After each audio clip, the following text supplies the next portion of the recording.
Hey there, my scrappy artsy friends. So I'm back today with another process video, and this process video I'm doing in this Webster's Pages cover planner, bullet journal. I don't know what to call it. A few months ago I decided to buy it. I had my eyes on it for quite a long time. You know how much I love my traveler's notebooks, and I've scrapped so many summers and so many things in my traveler's notebooks. I just have tons of them. And when this product came out by Webster's Pages, I was so excited because basically it meant an opportunity for me to scrap in my favorite journal but have a little bit more space. So I just had to have it. And I made my own inserts. I spoke about these inserts in previous videos. And yeah, I used some Felicity Jane plain paper that I had and some white sheets of paper, and I made my own inserts, and it was pretty easy.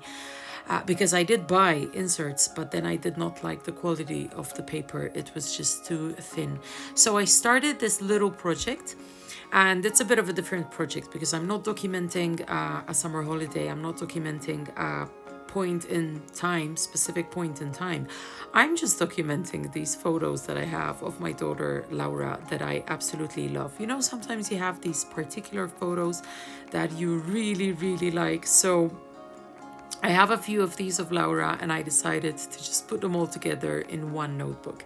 And in previous videos for this notebook, which you can find on my channel, I was working the following way. I was cutting out the silhouette of Laura, and it's turning out to be quite a nice change from just using the photo as it is. So I was thinking whether I was gonna leave the photo as it was or I was gonna cut out the silhouette, and I finally opted to cutting out the silhouette, and I really like how it looks.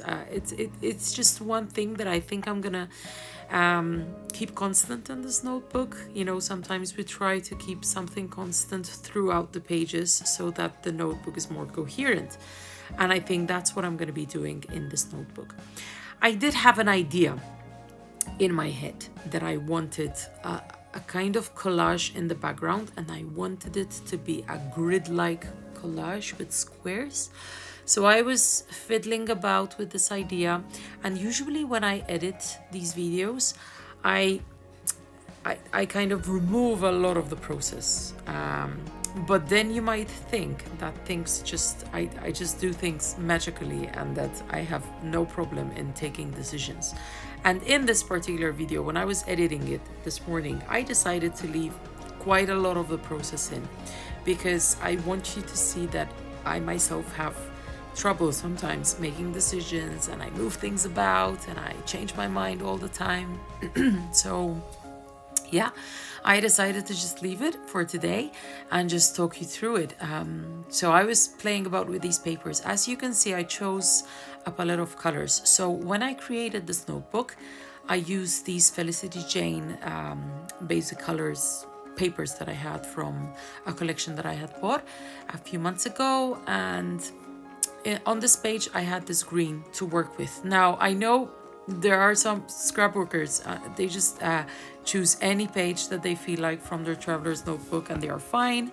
I'm a bit of a control freak, and I like to have things in order, so I just can't push myself to use a couple of pages further. I just have to use things in order. You know, the next page on the notebook is the page that I have to work with. So in this photo, Laura is wearing this very dark blue, navy blue jacket with the red buttons.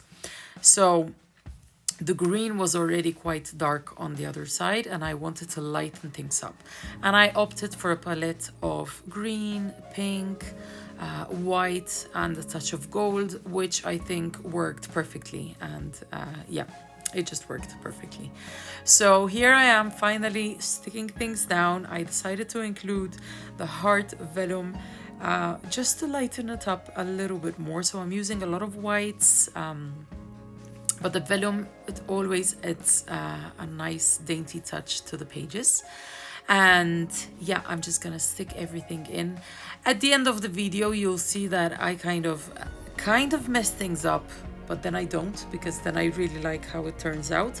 I decide to pop just a pop of ink. So I use my Jane Davenport inks, and suddenly I opt for a fuchsia, which is like very powerful compared to the other colors.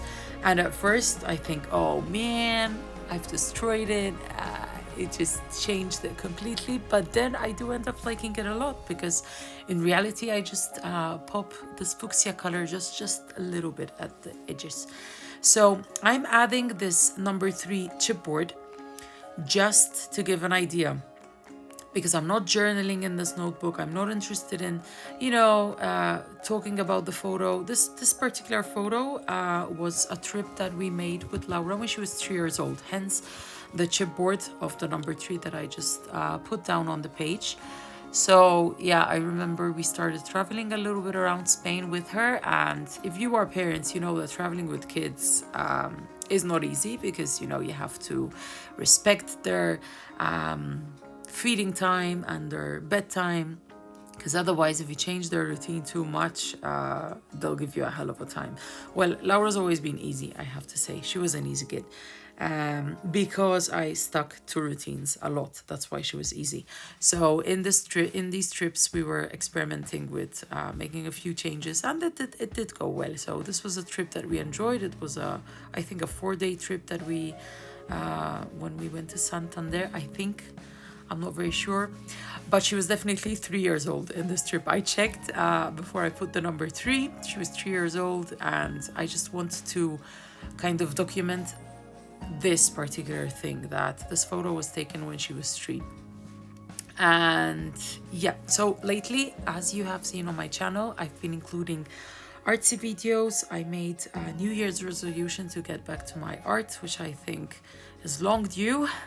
I used to paint and draw so much, and then I moved to Spain when I was 22, and I'm an art teacher, and I just stopped drawing and painting, and it was awful. And I've been thinking about it for so many years, and I think this is the point in my life where I have to get back to it. It doesn't mean that I'm gonna leave scrapbooking at all, no, because I love scrapbooking, I love documenting and journaling my life, my daughter's life. I think that I'm leaving her quite a big bunch of memories that she can look back on. But yeah, I need to draw and paint as well, and the problem is time. I'm a full-time teacher. I sometimes teach in the afternoons as well to make ends meet, and I don't have time. And I know there are some people who are able to come back from work and they are exhausted, and they just sit down at their craft table and they scrap their hearts away, and they draw and they paint, and it's their way of winding down. In my case, it doesn't work like that. If I'm tired, I'm just a zombie, and I am not able to do anything. I'm able to scroll through my Instagram and watch YouTube videos and eat, but I have no creativity in me whatsoever if I'm tired. So I usually scrapbook and I do artsy stuff on weekends. But then again, on weekends, I have to catch up with the house. I have to do laundry. I have to clean. I have to do the supermarket shopping. So the little time that I have left in the weekends boils down to nothing, basically. But I am trying to make my weekends very, I don't know how to put it, creative, using my time wisely, So I get up a little bit earlier, or maybe I start cleaning a little bit earlier, and by 10 o'clock in the morning I try to sit down at my craft table at my studio and do something useful and creative. So this page is almost done. As you can see, I played a lot with what I was going to do on the other side, on the green page. In this notebook, in the other videos, I work the same way. I basically work on one page, and the other side I just add a few touches to put it all together. I was playing with some tags earlier, bigger tags, but then I opted for the smaller details from the Felicity Jane stuff that I still have. So here I go with the mermaid markers. I love the mermaid markers. I'm going to buy a new set this weekend because they are on super sale. I think they are just the best thing to use, but look at my fingers. These are super permanent. If you get them on your fingers, you're gonna have them for a couple of days at least. So Here I am adding the fuchsia. I add the fuchsia and I go, darn, it's a lot darker than what I thought it would be. But looking back on it, I really like it. I like the pop of color that it gives to the page. It complements the green on the other side a lot. And yeah, sometimes, you know, you do something, you don't like it the moment you do it, but then you look back on it and you love it. And that's what happened with this page. I like how it turned out. And that's everything from me for today. I hope you're all doing well. Stay safe, take care, and I'll be back very soon with more. Bye.